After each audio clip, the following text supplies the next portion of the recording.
নার্ভের সমস্যার ঘরোয়া পদ্ধতি যেগুলো বলছি সেটা আরেকবার বলে নিই। ঝগড়া ও উত্তেজিত কম হওয়া, যাতে মানসিক চাপ কম পড়ে।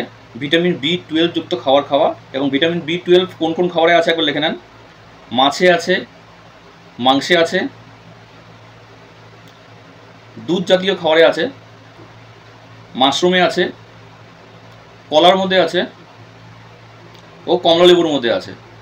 কমলালেবু, কলা, মাশরুম, দুধ জাতীয় খাবার, মাংস এবং মাছে আছে হলো B12 যুক্ত খাবার, যেটা যদি কেউ ঘরোয়া ঘরে সেই খাবারটা বানিয়ে খাচ্ছে তাহলে সেটা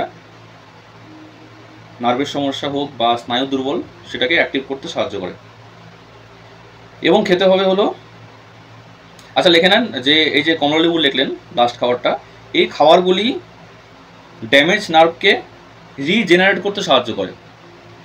যে খাবারগুলো লিখলেন সেই খাবারগুলো যদি প্রায় রোজ খাওয়া হয় যার নার্ভের সমস্যা হয়েছে, তাহলে ড্যামেজ বা দুর্বল নার্ভগুলিকে রিজেনারেট করতে সাহায্য করে।